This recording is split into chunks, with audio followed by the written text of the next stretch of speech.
Welcome back, guys, to some more fan-made levels on the Super Mario Maker for the Wii U. This level is called Shoot the Core, and it was created by Gencoil on YouTube, or Recoil according to his nickname on his console.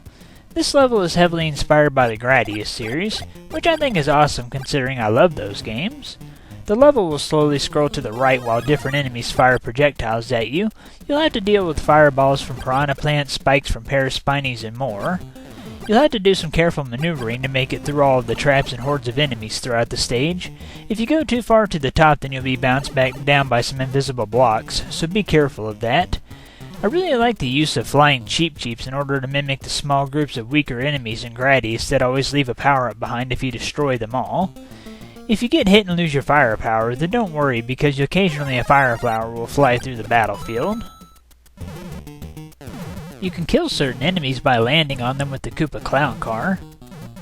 Whatever you do though, do not land on the spikes because it'll make it to where you can't control the Koopa Clown Car temporarily and you'll just bounce around uncontrollably. It's a shame that Mario doesn't have more power-ups that could have been used in a Gradius-styled stage.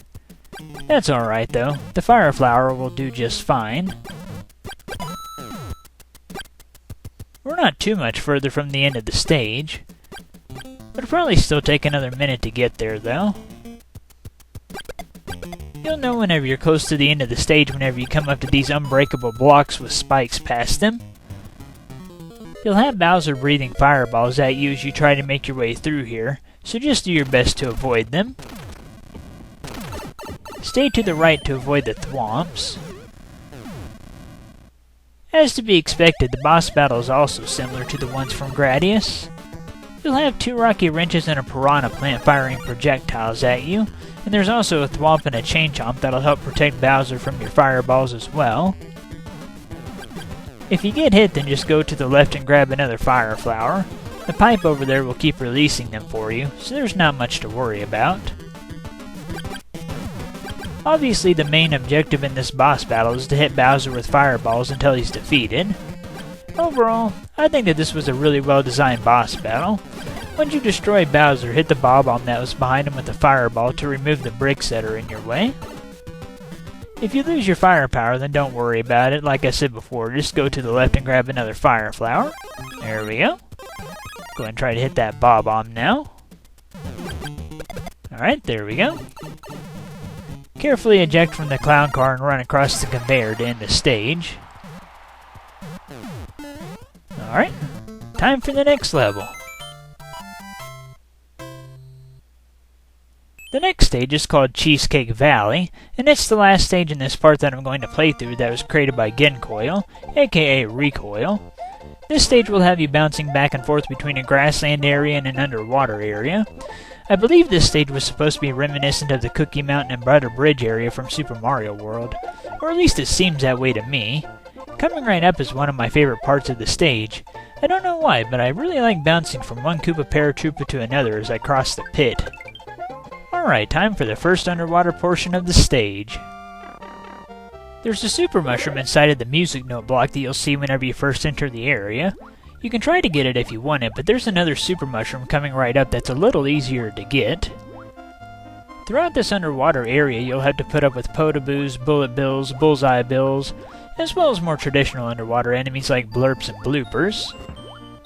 Most of the enemies are fairly easy to avoid because they're pretty slow moving, but after a while their numbers will start to build up and you'll have a lot of stuff chasing you, so do your best to not get hit. You'll eventually have Goombas that'll try to swim at you, but they're nothing to worry about thanks to them being pretty poor swimmers. You'll come up to an arrow sign that'll direct you upwards, but don't be fooled by it and just keep swimming to the right a little further until you get to an arrow that's made up of coins. Once you've reached that arrow, start swimming up and go through the pipe to exit out of the first underwater area.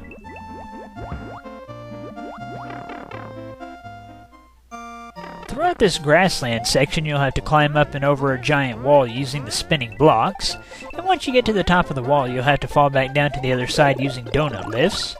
I'd recommend getting a Koopa shell while you're climbing up because you'll have to deal with some Hammer Brothers on your way back down and you can take them all out with just one shell.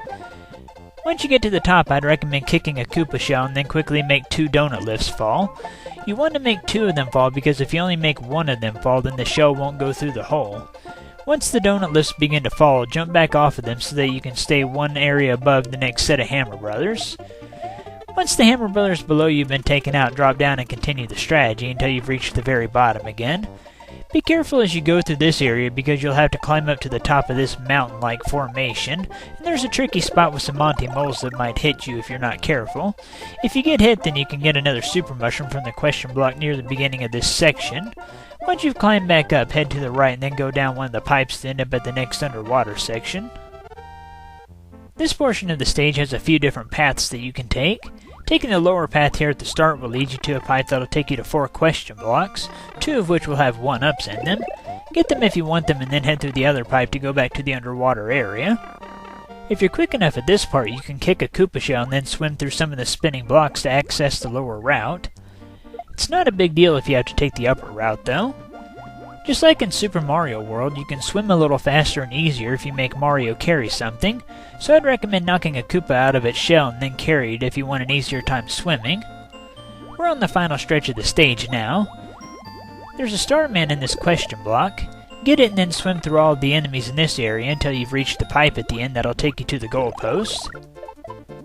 Once you've gotten the Starman, there's nothing else to worry about for the rest of the stage because it'll stay activated until you reach the pipe at the end of the area. Just go through that pipe and we'll be at the goalpost. Alright, time for the next stage.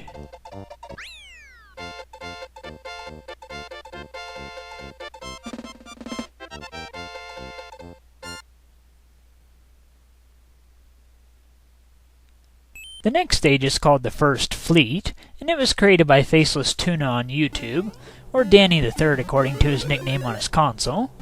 This is a pretty basic airship-styled stage that utilizes the Super Mario Bros. 3 graphical style. One thing that I don't care much for here in the Super Mario Maker is that I've noticed that Mario doesn't seem to run at the same speed as he did in the original Super Mario Bros. 3.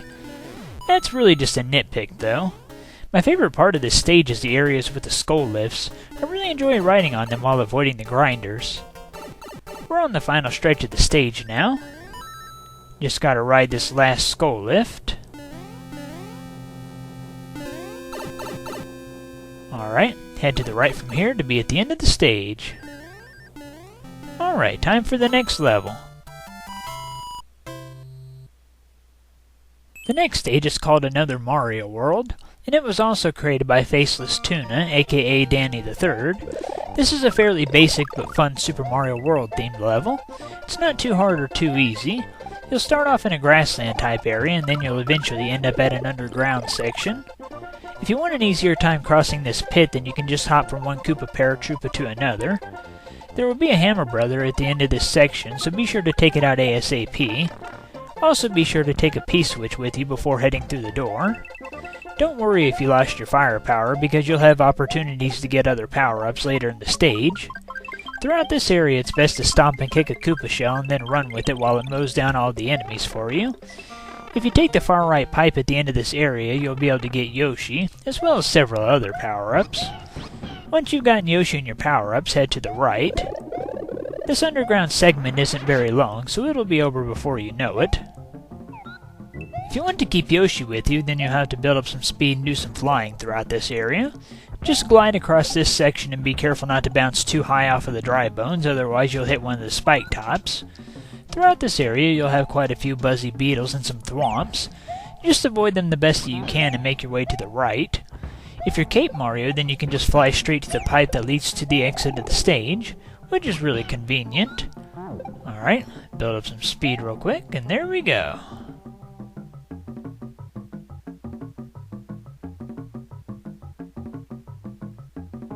Go ahead and head through the pipe. We're just about to the end of the stage. Just got to head to the right a little bit more and then we'll be at the goal. Alright, time for the next stage.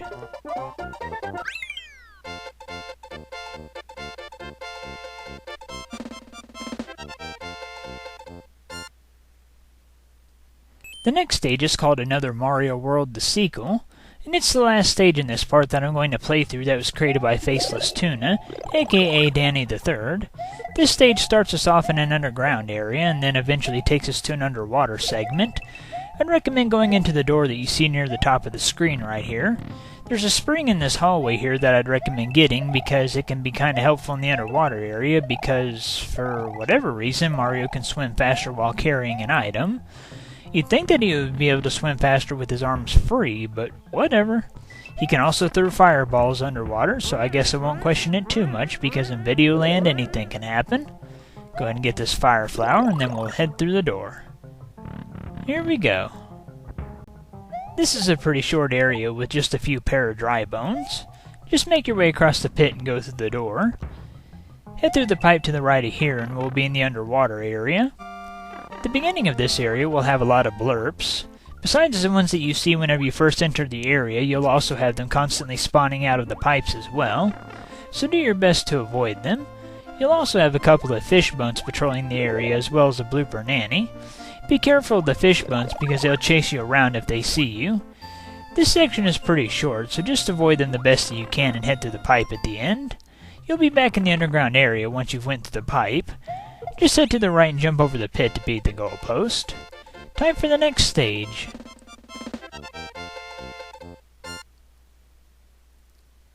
The next stage is called Crusher Cathedral Course, and it was created by Giga Raver on GameFAQs, or Hyperdon according to his nickname on his console. You'll mostly see thwomps and cannons as you make your way through the level. Early on, most of the cannons will be firing bullet bills, but later in the stage they'll start firing other stuff like chain chomps, paraspinies, paragoombas, bob-ombs, and various other things. You'll also have to ride on quite a few rail lifts in order to progress as well. Surprisingly, being in a ghost house setting, you never see any boos, dry bones, or any other undead enemies. Oh well though, it really doesn't matter. You'll want to take it kinda slowly as you make your way through the stage because sometimes there will be thwomps pretty high up, and if you don't let the screen scroll up enough then you won't see them and you might get hit, so be careful of that. There will be two cannons on this lift ride and they'll both fire potaboos. Just do a well-timed jump to avoid them and be sure to land back on the skull lift. We got some more thwomps right here. Just do your best to avoid them as you make your way to the right. You'll need to do some good timing in order to slip past these two thwomps without getting hit. There we go. This next rail ride has two lifts on it. Be sure to activate both of them because you'll need the extra space in order to get past one of the thwomps again. Just do a long jump off of the skull lift to avoid using those other rail lifts. Throughout this section you'll have to ride a rail lift down while dodging the various enemies that the cannons will fire at you. Once you're at the bottom you'll have to ride another one back up while you continue to dodge the different enemies. We're pretty much on the final stretch of this section of the stage now. When you get near the top of this rail ride you'll have to get on a donut lift. Keep jumping to make sure that it never falls while you wait on the rail lift to come back to you. I kinda like the music that plays in the Super Mario Bros. 3 Ghost House stages. It's not my favorite song in the game, but it is a pretty good one in my opinion. Alright, we are now on the final stretch of the stage. You get a fire flower at the beginning of this area, but you can't actually kill anything with the fireballs. It's basically just there to let you take an extra hit. Throughout this area you'll see more of the usual stuff. You'll see a lot of thwomps and cannons. Most of the cannons fire bullet bills again, but some of them do fire potaboos still. You'll have to avoid the last few thwomps while conveyors try to push you back. Just keep jumping to get ahead of the conveyors as you make your way past each thwomp. You'll know whenever you're at the final enemy of the stage because it'll be a giant thwomp. Just take a hit from it if you want to and quickly get past it. And just like that, we are now at the end of the level. Time for the next stage. The next stage is called Crusher Cathedral Twincrusher, and it's the last stage in this part that I'm going to play through that was created by Giga Raver, aka Hyperdon. This stage is basically a continuation of the last one that I just played through. You'll want to take it really slowly as you make your way through the first area. Most of the enemies are pretty easy to avoid, you just have to be patient. Just like in the last stage, this level takes place in a ghost house setting and you're going to be seeing a lot of thwomps and cannons. We're almost to the end of this area. We're going to be fighting a boss in the next area, but we'll get to that whenever we get to that. Make sure that you get the fire flower from this box and then enter the pipe to the boss. There's an extra fire flower at the bottom of this room, but I'd recommend saving that until you actually need it, obviously. The boss of this stage is two Thwomps that have a bunch of cannons stacked on top of them. The cannons that are on the Thwomp on the right fire Goombas, Bomb-ombs, Bullet Bills, Spinies, and Sledge Brothers. The cannons on the left fire Bullet Bills, Bullseye Bills, Monty Moles, and Chain Chomps. The objective is to make both Thwomps destroy all of the bricks and then trick them into killing themselves in the endless pit below. The strategy is pretty much the same for both sides, just hang out near the Thwomps to make them fall down and do your best to avoid the enemies that are being fired at you. Get the fire flower, alright. We are just about to finish off the first Thwomp. There we go. I'd recommend taking on each Thwomp one at a time. If you try to take them both on at once, then you're going to have twice as many enemies being fired at you. It's best to stand at the very bottom. If you do that, then a lot of the enemies will fly right over you, and the ones who are able to reach you can be taken out pretty easily. This is a pretty interesting boss battle. I like seeing boss battles where you can't actually hurt the boss itself, and the only way to kill it is to trick it into killing itself somehow. Those are pretty cool in my opinion. We are just about to finish off this Thwomp. The last couple of bricks on both sides takes a little longer to destroy because you have to wait for the Thwomps to go all the way back to where they were originally hovering at. It's still not too bad though. Alright, just gotta make this Thwomp fall one more time. There we go. Once you've finished off both Thwomps, climb to the top and head to the upper left. Get the Super Mushroom out of the question block that you'll see up here. Once you've become Super Mario, break the bricks that are blocking the pipe to the left and get yourself a Karibo shoe. Leave the upper left area after that and then head to the upper right and go across the Munchers. I always thought the Munchers sorta looked like they were possessed. They're kinda creepy looking plants in my opinion. Once you get out of the pipe, hit the P-switch for some fancy lights and music and then head to the right to end the level. Time for the next stage. The next stage is called Castle Life, and it was created by Miot on YouTube, which is also his nickname on his console. The beginning of this stage is fairly straightforward, but as you go further into it, there will be more paths for you to take. The pipe at the beginning gives fire flowers, so be sure to grab them before heading deeper into the level. A lot of the enemies will be immune to the fireballs, but you can still use them to kill the few weaker enemies who are vulnerable to them. Plus, being able to take an extra hit is always good. We're about to come up to a path split right up ahead. I'd recommend taking the lower path once you get to it. Be ready to dodge some cannons and flamethrowers once you've reached the bottom. My favorite part of the stage is actually coming right up. This part right here. I really enjoy climbing up by using the cannonballs and Koopa paratroopers. That was a really well thought out section in my opinion. We're not too much further from the end of the stage now. Be sure to fall down here once you see the Thwomps. Build up some speed and run past them the best that you can. Just keep running to the right, ignore that door and jump over the chain chomp and grab the axe to end the level. Time for the next stage. Mario #1! Woohoo! The next stage is called Bomb-omb Run, and it was created by NiceTry05 on GameFAQs, or Bodhi according to his nickname on his console. This is an auto-scrolling stage that has you crossing several platforms that are made out of bricks. Each of the platforms has bob-ombs in them that are about to explode. If they detonate, they'll destroy the platform, so you have to make sure to stay ahead of the game. Always make sure that you're close to the right side of the screen so you can give yourself more time to react to everything. Occasionally you'll have to cross over a couple of flamethrowers. Be sure to move quickly whenever you have to do that. Let the screen scroll forward some here, otherwise the platform down below won't have scrolled onto the screen just yet and you'll fall into the endless pit below. This is actually one of my favorite auto-scrolling levels that I played so far. I like that it keeps you moving even more so than a normal auto-scrolling level since the platforms are going to get destroyed. We're not too much further from the end of the stage now. We only have a couple more platforms to cross. Like I said before, just stay to the right and you shouldn't have too many problems. Time for the next stage. The next stage is called Bowser's Shakedown, and it was also created by NiceTry05, aka Bodhi. This is a really fun speedrunning stage. The beginning of the level starts you off with some pretty easy stuff to run by, like fire bars and potaboos, but it'll pick up the pace as you go deeper in. My favorite part is coming right up, actually. Wall jump your way up these bricks and get ready to run like crazy. Don't stop running and just keep on moving. Keep throwing fireballs as you run to the left to take out the Goombas, and then wall jump off of the left wall once you've reached the end and start running to the right. Again, don't stop for anything, otherwise you'll get crushed. Keep throwing fireballs as you run to the right to stop the bomb-ombs, and then quickly throw them to the left if you pick one up. Wait for the bomb-ombs to create some stairs for you right here, and then start heading down. Alright, keep on moving. Do some wall jumps once you've reached the dead end, and then start heading to the right. We're on the final stretch of this stage now. The last part of this stage has you crossing over a bunch of donut lifts, so move quickly and keep jumping to keep them from falling down. Alright, time for the next stage.